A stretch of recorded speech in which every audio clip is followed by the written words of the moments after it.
The Oppo Find N2 Flip is the latest foldable of the vertical flip variety, allowing it to adapt so you can use it in unique and exciting ways. And what's crazy is that it's made from one of the largest smartphone makers in the world that most of you in the United States have probably never heard of. And that's a real shame. There needs to be more competition or variety for those to choose from over here. Still, it does little to diversify your options here in America. Because of that, foldable phones are safe and stale in the States, while the competition abroad is numerous and diverse. That's why I'm excited to review the Oppo Find N2 Flip. I wanted to look at what we're missing out here in America, so I had to say yes when MediaTek reached out to sponsor a video on it. We'll talk about them more in a moment. First, let's talk about the hardware and design. When looking at the Oppo Find N2 Flip, two big things stand out the most: that large 3.26-inch cover display screen on the outside, and that it folds in a clamshell portrait mode. On other clamshell foldables, the small outside screen mainly displays notifications. That means that you can do little with it other than see your times, events, and notifications. On this one, it's massive compared to others, allowing for more potential interactions you wouldn't be able to with a smaller screen. While it has the shape of a tiny smartphone screen and is much easier to interact with, it doesn't provide a smartphone-like experience like you might initially assume. You cannot read full emails and look at multiple messages in a thread or use a keyboard. While that is a bummer and Oppo should utilize the screen better, it can still do many core tasks with great simplicity. You'll find a few widgets that you can interact with. There's a beautiful weather widget, one for calendar and events, a timer, media controls for anything you're playing, a Spotify widget, an audio recorder, controls for Oppo and OnePlus earbuds, and the most helpful, the camera widget. The camera widget lets you quickly access the primary camera for a photo, portrait mode, or video, and switch between modes whenever you enter into the camera. There's a lot more that you can do with this display and the camera, but we'll get to that when we dive deeper into the camera. Now, these widgets are similar to competitors, but on a larger screen. You gain a few extra things that you can do, like accessing your quick settings and reading and responding to messages you receive with predetermined quick responses without opening your phone, and the ability to use speech to text to get more personalized responses. The added screen real estate makes this experience pleasant and easy to do, so you never feel cramped. It's perfect and easy to use if you hold it in your left hand, but it may be a bit more of a stretch if you have it in your right hand. Speaking of which hand you're using, there's an in-button fingerprint scanner on the Oppo Find N2 Flip, which is perfect if you use your phone with your right hand, but a bit more uncomfortable and inconsistent if you use your phone with your left hand, as I do. Only way this works comfortably for those using their non-dominant hand is if you start using your phone in a folded state before unlocking it. You only realize this once you start using it, but you can quickly get around this kind of cumbersome interaction by just using the face unlock instead. Inside, you'll find the 6.8-inch 120Hz LTPO 1080 by 2520 AMOLED display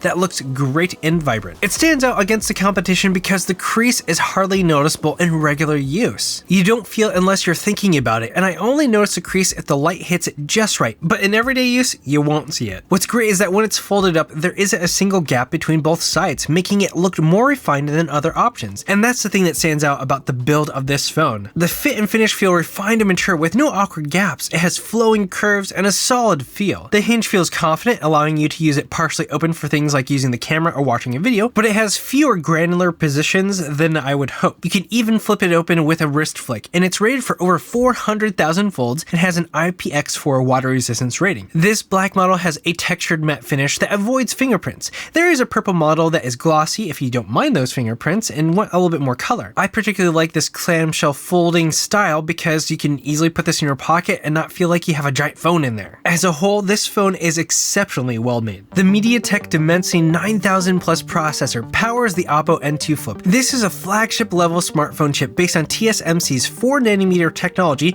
that gives it powerful CPU and GPU performance. It also has Wi-Fi 6E and 5G capability while being power efficient. In practice, everything has been fast and smooth with no lags, weird bugs, or quirks, even when moving between the outer cover display and the main display. It never felt like it was struggling, and it never left me waiting. Performance is solid while playing extremely intensive games like Genshin Impact. I can get about 30 frames per second consistently on medium settings, and close to 60 frames per second consistently on low settings, with only an occasional stutter here and there. PUBG Mobile could get a solid 40 frames per second consistently at maxed out settings. So these are your really intense games, so your typical games will run extremely well on this. And the gaming performance is improved due to the MediaTek Hyper Engine 5.0 found in the Dimensity 900 Plus. That means you'll get smoother gameplay, better input recognition, AI acceleration to get better visuals, and longer playtimes. There is even a neat HyperBoost module that clears your RAM and optimizes your setup for gaming. You can also use it to check your frames per second, temperature, adjust performance settings,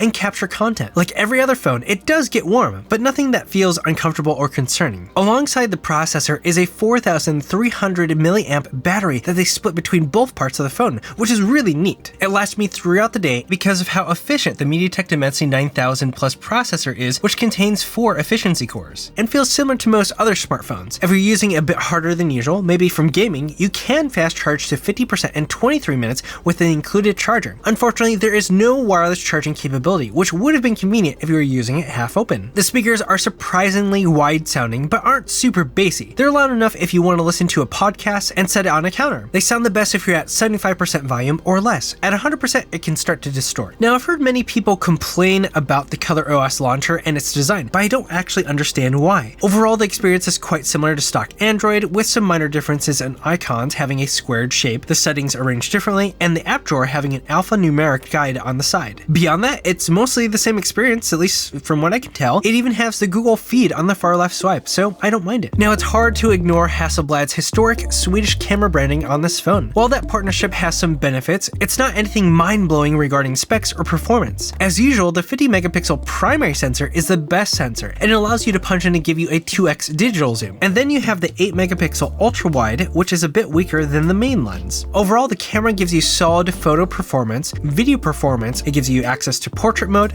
night mode, and a selfie camera, and even some Hasselblad specific features like the super fun X-Pan mode and even a Pro mode. Again, they're not going to win any awards for the camera department, but unfortunately that is the trend amongst foldables. The area where the camera becomes a joy to use comes from the form factor and how it can be partially closed or folded up. Need to film or take a picture of yourself? Just fold it in half and you can quickly start a video call, live stream, record a video, or even take a picture by raising an open palm of your hand. No high five gestures here, open palm only. You can do the same using the main cameras by turning on the cover display and pointing it towards you. And that palm gesture is again super convenient, especially when trying to get a group selfie shot. This is my favorite use case because you don't have to ask someone else to take a picture for you. All you have to do is set it down somewhere and frame your shot. This is also great for hiking or camping and no one else is around. On top of that, the form factor gives you better angles when taking a photo or video. There's an option to move the screen preview onto the other side of the screen, making it easy for something like top-down shots. And if you want to be like the cool kids, you can use it like a camcorder, which is fun and nostalgic. But the camera is not without its quirks. Oddly, the front-facing camera has 32 megapixel capability, but doesn't allow recording at video higher than 1080p. Even more bizarre, you can normally shoot video in 4K on the primary camera, but when you enable the cover display mode, it defaults to 1080p. Another odd change is how the camera will move to 1080p when moving to the 8 megapixel ultra wide, which does make sense, but when you go back to the primary sensor, it doesn't return to 4K even if you had it previously enabled. It changes it to 1080, which means you get a lot of accidental shots that weren't actually filmed in 4K. And you cannot record in 4K 60 frames per second on any setting. On top of that, you cannot double click the power button to launch the camera, which would add to the convenience of using this as a camera. These are minor quirks, and I hope they allow it and fix it because this is capable and it's powerful enough to do that. While the Oppo Find N2 Flip has its quirks,